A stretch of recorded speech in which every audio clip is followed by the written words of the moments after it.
Les portes de la villa claquent avec une violence qui ébranle les murs centenaires. « Sortez d'ici, vous n'êtes plus mes filles », hurle le père, le visage rouge de rage, tandis que Marion et Adeline, tremblantes, serrent leurs sacs contre elle.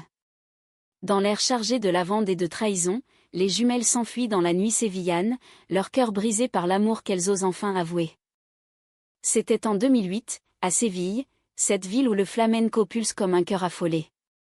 Marion et Adeline Moreau, jumelles identiques nées sous le signe des Gémeaux, avaient grandi dans l'opulence d'une famille française expatriée en Espagne pour les affaires viticoles de leur père, Jacques. Leur mère, Élise, une Parisienne raffinée, avait apporté avec elle les parfums de la Seine et les rêves d'une vie élégante. Mais derrière les façades ocres des maisons andalouses, se cachait un secret qui allait tout détruire. À 18 ans, les jumelles étaient inséparables, partageant non seulement leur apparence cheveux châtains cascadant en boucles souples, yeux verts perçants, silhouettes fines et élancées mais aussi leurs rêves et leurs peurs. Marion, l'aînée de quelques minutes, était la plus audacieuse, avec un tempérament fougueux qui la poussait à explorer les ruelles sombres de Triana, où les guitares pleuraient des airs mélancoliques. Adeline, plus réservée, trouvait refuge dans les livres de Colette et de Simone de Beauvoir, qu'elle dévorait en secret, cherchant des mots pour nommer ce qu'elle ressentait au plus profond d'elle. Tout avait commencé lors d'une fête d'été, sous les orangers en fleurs. Marion avait rencontré Sofia, une danseuse de flamenco aux yeux noirs comme la nuit, aux lèvres pulpeuses et à la peau olivâtre. Sofia, 20 ans, venue de Madrid pour un spectacle, avait ensorcelé Marion d'un seul regard. Leurs mains s'étaient frôlées lors d'une danse, et ce fut comme si le monde s'embrasait. Adeline, de son côté, avait croisé le chemin de Lucia, une artiste peintre de 22 ans, aux cheveux courtins en rouge vif, qui capturait les couleurs vives des marchés sévillans sur ses toiles. Lucia, avec sa passion débordante, avait ouvert à Adeline un univers de tendresse interdite. Les jumelles, complices, s'étaient confiées l'une à l'autre. « Je l'aime, Adeline, d'un amour qui me consume », avait murmuré Marion une nuit, alors qu'elles étaient allongées sur le toit de la villa, contemplant les étoiles. « Moi aussi, avec Lucia, c'est comme si j'avais trouvé ma moitié manquante », avait répondu Adeline, les larmes aux yeux. Elle savait que leur famille, ancrée dans des traditions catholiques strictes, ne comprendrait jamais. Jacques, un homme d'affaires impitoyable, voyait l'homosexualité comme une tache sur l'honneur familial. Élise, bien qu'aimante, était soumise à son mari, craignant le scandale dans leur cercle expatrié. Mais le secret ne resta pas caché longtemps. Un soir, Jacques surprit Marion et Sofia dans les jardins, leurs lèvres unies dans un baiser passionné. La fureur fut immédiate. Il convoqua les jumelles dans le salon aux meubles Louis XV importés de France. « Vous êtes des déviantes », tonna-t-il, brandissant une lettre anonyme qui accusait aussi Adeline de ses rendez-vous clandestins avec Lucia. Élise pleurait en silence, impuissante. « Vous choisissez cela, ou vous choisissez la famille », avait-il déclaré. Les jumelles, unies dans leur douleur, refusèrent de renier leur amour. « Nous choisissons d'être nous-mêmes », répondit Marion, la voix ferme malgré les tremblements. Ce fut la fin. Déshéritées sur le champ, chassées avec seulement quelques affaires, elles errèrent dans les rues de Séville, le cœur en miettes. Sofia et Lucia les accueillirent dans un petit appartement au-dessus d'un bar à tapas, où les rires des clients masquaient leurs sanglots. Les premiers mois furent un tourbillon de survie. Marion trouva un emploi comme serveuse dans un café touristique, où elle apprit à sourire malgré la peine. Adeline, avec son talent pour les langues, devint guide pour des groupes français visitant l'Alcazar. Sofia enseignait le flamenco, et Lucia vendait ses peintures sur les places. Mais l'amour, si pur au début, commença à se fissurer sous le poids de la réalité. Sofia, jalouse de la complicité entre les jumelles, accusait Marion de ne pas s'engager pleinement. « Tu es toujours avec ta sœur, comme si elle était ton vrai amour », criait-elle lors d'une dispute. Marion, blessée, se défendait, « Adeline est une partie de moi, mais toi, tu es mon feu ». De son côté, Lucia, ambitieuse, rêvait de Paris et pressait Adeline de partir avec elle. « Séville nous étouffe, allons en France où nous pourrons être libres ». Mais Adeline, attachée à sa sœur, hésitait. Un soir, lors d'une fête andalouse, la tension explosa. Sofia, ivre, embrassa une autre femme sous les yeux de Marion. La trahison fut comme un poignard. Marion rentra en larmes, trouvant Adeline en pleine dispute avec Lucia, qui avait accepté une bourse pour étudier à Madrid sans elle. « Tu m'abandonnes » hurla Adeline. Les jumelles se serrèrent l'une contre l'autre, réalisant que leur monde s'effondrait une seconde fois. Elles décidèrent de partir ensemble pour Barcelone, laissant derrière elles les amours brisés. Là-bas, dans la ville cosmopolite, elles reconstruisirent leur vie. Marion ouvrit un petit atelier de danse, enseignant le flamenco avec une passion renouvelée. Adeline se lança dans l'écriture, publiant des nouvelles sur l'amour interdit, inspirées de leur histoire. Elle vivait modestement, mais libre, partageant un appartement avec vue sur la Sagrada Familia. Les années passèrent, emportant avec elles les cicatrices qui se refermaient lentement. En 2015, l'Espagne légalisa le mariage homosexuel partout, et les jumelles assistèrent à des parades de la fierté, se sentant enfin acceptées. Mais le passé les hantait.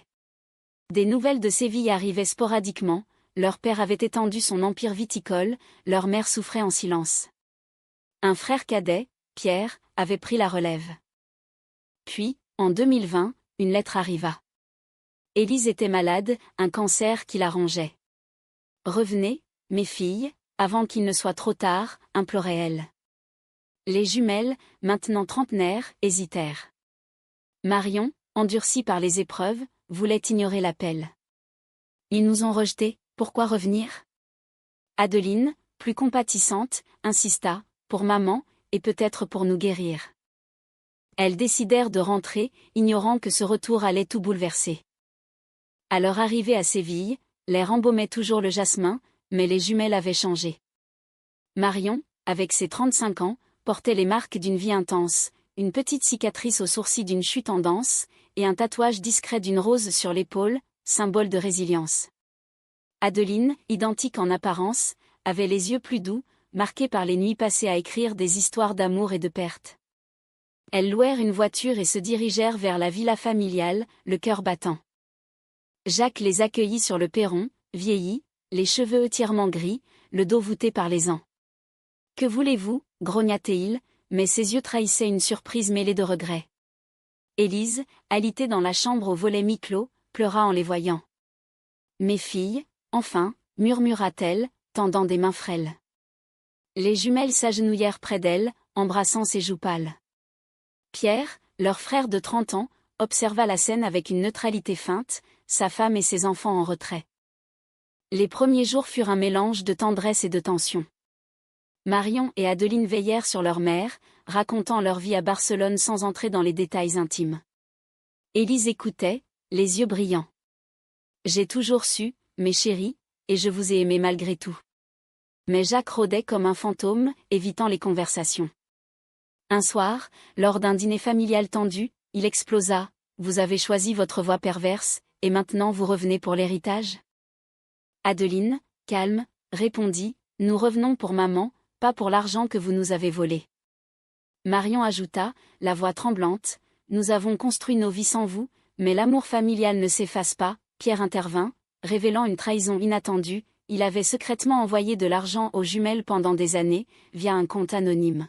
« Je ne pouvais pas laisser mes sœurs dans la misère » avoua-t-il. Jacques, choqué, se tut, réalisant que son fils avait défié son autorité. Mais le vrai choc vint lorsque les jumelles révélèrent leur compagne. Marion avait rencontré Isabella, une architecte italienne de 36 ans, aux cheveux noirs courts et au sourire éclatant, avec qui elle partageait une vie stable à Barcelone. Adeline, de son côté, vivait avec Camille, une Française de 34 ans, professeure de littérature, aux boucles blondes et aux yeux bleus, qui l'avait inspirée pour son premier roman. Elle les avait amenés en secret, les présentant lors d'une soirée. La famille, réunie sur la terrasse, fut stupéfaite. Isabella et Camille, élégantes et confiantes, serrèrent les mains avec grâce. Élise sourit faiblement, « Elles sont magnifiques, mes filles. » Pierre et sa femme hochèrent la tête, acceptant. Mais Jacques murmura, « C'est contre nature. » Marion, les larmes aux yeux, répliqua, « L'amour n'a pas de nature, papa. C'est juste de l'amour. » Les conflits s'intensifièrent. Jacques, rongé par la culpabilité, fouilla dans les affaires des jumelles et découvrit des lettres d'amour échangées avec leurs partenaires. Furieux, il confronta Marion seule dans le jardin. « Tu as corrompu ta sœur » accusa-t-il. Marion, blessée, raconta son histoire, les nuits solitaires, les cœurs brisés par Sophia et Lucia, la reconstruction à deux. « Nous nous sommes soutenus parce que vous nous avez abandonnés. » Adeline, apprenant la dispute, affronta leur père. « Votre haine nous a rendus plus fortes, mais elle vous a isolés. » Jacques, pour la première fois, pleura. « J'avais peur du qu'en dira-t-on, de perdre notre statut. » C'était une confession inattendue, révélant un homme brisé par ses propres chaînes. Pendant ce temps, Élise s'affaiblissait. Les jumelles organisaient des moments intimes, des lectures de poésie française, des danses lentes au son d'un vieux gramophone. Isabella et Camille apportaient du soutien, cuisinant des plats provençaux pour rappeler les racines familiales. Pierre, touché, organisa une réunion avec les avocats pour réviser le testament. Mais une trahison surgit de l'intérieur. La femme de Pierre, jalouse de l'attention portée aux jumelles, contacta anonymement la presse locale, révélant l'histoire familiale. Le lendemain, un article titrait « Les jumelles déshéritées reviennent, un scandale lesbien dans l'élite sévillane ». La villa fut assiégée par les journalistes. Jacques, furieux, accusa les jumelles. « C'est votre faute » hurla-t-il. Marion et Adeline, unies, affrontèrent la tempête. Elles donnèrent une interview collective, parlant de tolérance et d'amour. « Nous ne cherchons pas la vengeance, mais la compréhension », déclara Adeline. Isabella et Camille les soutinrent publiquement, transformant le scandale en un message d'espoir. Élise, sentant sa fin proche, réunit tout le monde. « Promettez-moi de vous pardonner » implora-t-elle. Jacques, brisé, acquiesça. Les jumelles embrassèrent leur mère, qui s'éteignit paisiblement cette nuit-là, laissant un vide immense. Le deuil unit la famille de manière inattendue. Jacques, seul avec ses regrets, invita les jumelles à rester. « J'ai été un fou » admit-il. Pierre révéla que sa femme avait fui après la trahison, et il demanda pardon. Les jumelles, magnanimes, acceptèrent. Mais le vrai tournant vint lors des funérailles. Sous le soleil andalou, devant une foule curieuse, Marion et Adeline marchèrent main dans la main avec Isabella et Camille. Jacques, pour la première fois, les serra dans ses bras publiquement. « Mes filles » murmura-t-il, les larmes coulant. Les jumelles décidèrent de rester un temps, aidant à gérer le vignoble. Marion intégra des éléments de flamenco dans les événements familiaux, Adeline écrivit un livre sur leur histoire, dédié à leur mère. L'amour, profond et résili, triompha des ombres du passé. Les mois suivants furent un tourbillon d'émotions. La villa, autrefois froide, s'emplit de rires et de conversations tardives. Jacques, transformé par le deuil, apprit à connaître Isabella et Camille. « Vous dansez magnifiquement » dit-il un soir à Isabella, après une démonstration de flamenco dans le salon. Camille, avec son accent parisien, discutait littérature avec lui, citant Proust et Balzac, rappelant ses propres racines françaises. Mais les cicatrices ne disparaissaient pas du jour au lendemain. Marion, hantée par les souvenirs, avait des nuits agitées, revivant la nuit de leur expulsion. Adeline, plus introspective, écrivait frénétiquement, transformant la douleur en prose poétique. Elles se soutenaient mutuellement, comme toujours, mais maintenant avec le soutien de leur partenaire. Un conflit ressurgit lorsque Jacques proposa de réintégrer les jumelles dans le testament. « C'est votre dû » insista-t-il. Marion refusa d'abord, « Nous n'avons pas besoin de votre argent pour valider notre existence. » Adeline, pragmatique, suggéra un compromis, utiliser une partie pour fonder une association aidant les jeunes LGBT en Espagne. « Pour que d'autres n'endurent pas ce que nous avons vécu » expliqua-t-elle.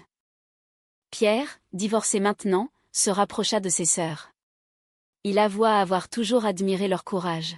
« J'étais trop lâche pour vous défendre » confia-t-il. Les jumelles le pardonnèrent, organisant des sorties familiales à la cathédrale de Séville, où elles priaient pour Élise. Puis vint une trahison inattendue de l'extérieur. Un ancien associé de Jacques, rancunier, profita du scandale pour attaquer l'entreprise viticole, répandant des rumeurs sur la « décadence » de la famille.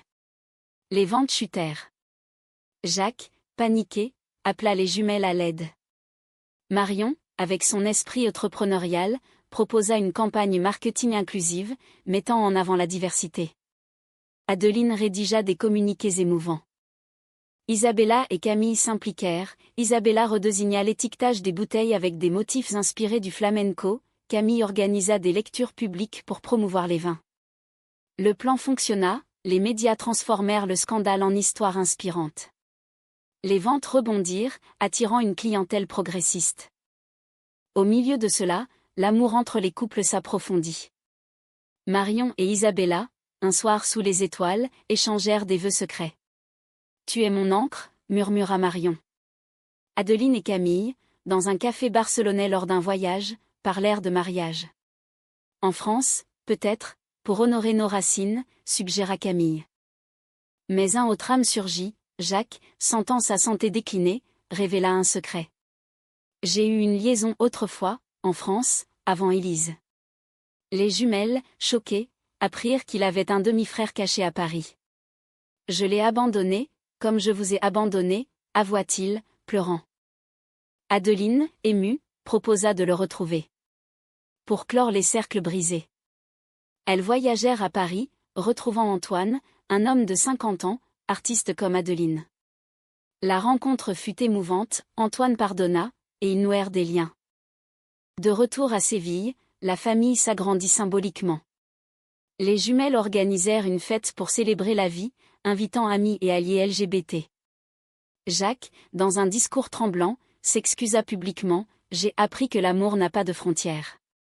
Mes filles m'ont enseigné l'humanité. » Les jumelles, touchées, embrassèrent leur père. Marion dansa avec Isabella, Adeline lut un poème pour Camille.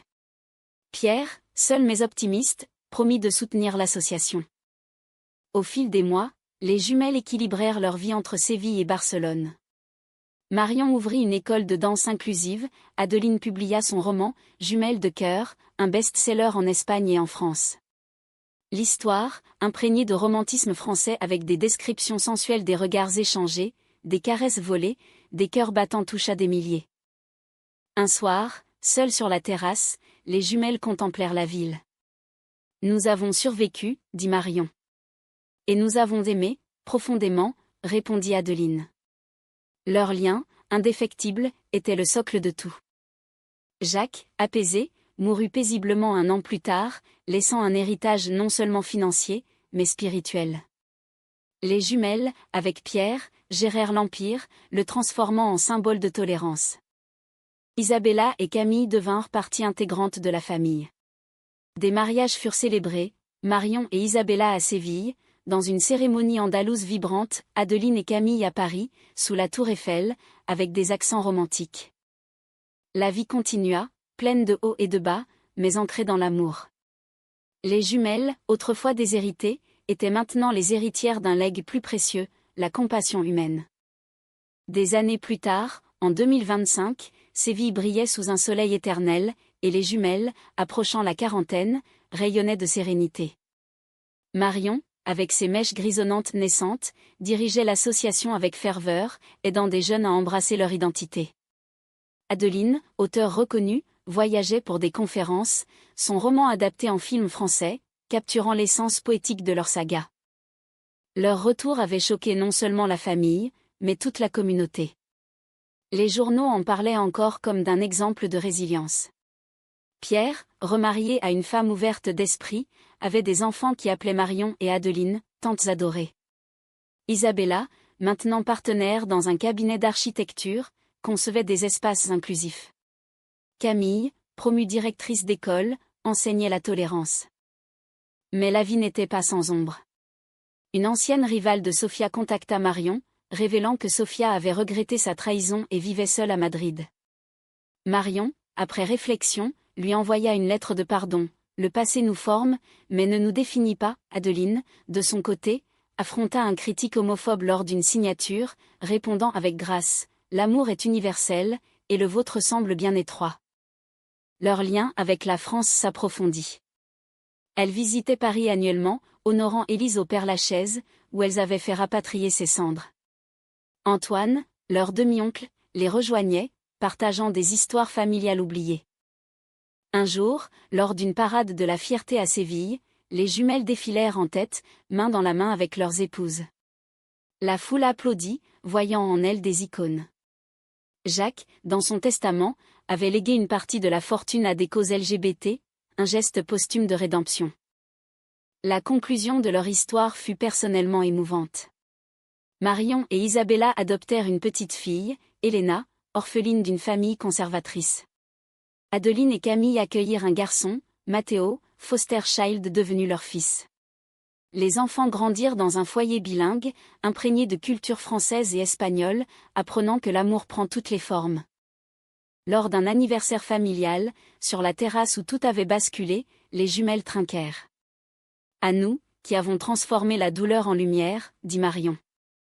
Adeline ajouta, « et à l'humanité qui sommeille en chacun. » Leur histoire, riche en drames, émotions, romances et leçons humaines, prouvait que même les rejets les plus cruels pouvaient mener à la guérison. Déshéritées pour leur amour, elles avaient hérité du monde, choquant tous par leur grâce infinie. Ainsi se clôturait leur saga, non dans la tragédie, mais dans une fin heureuse et nuancée, où l'amour triomphait, doux comme un vin français sous le soleil espagnol.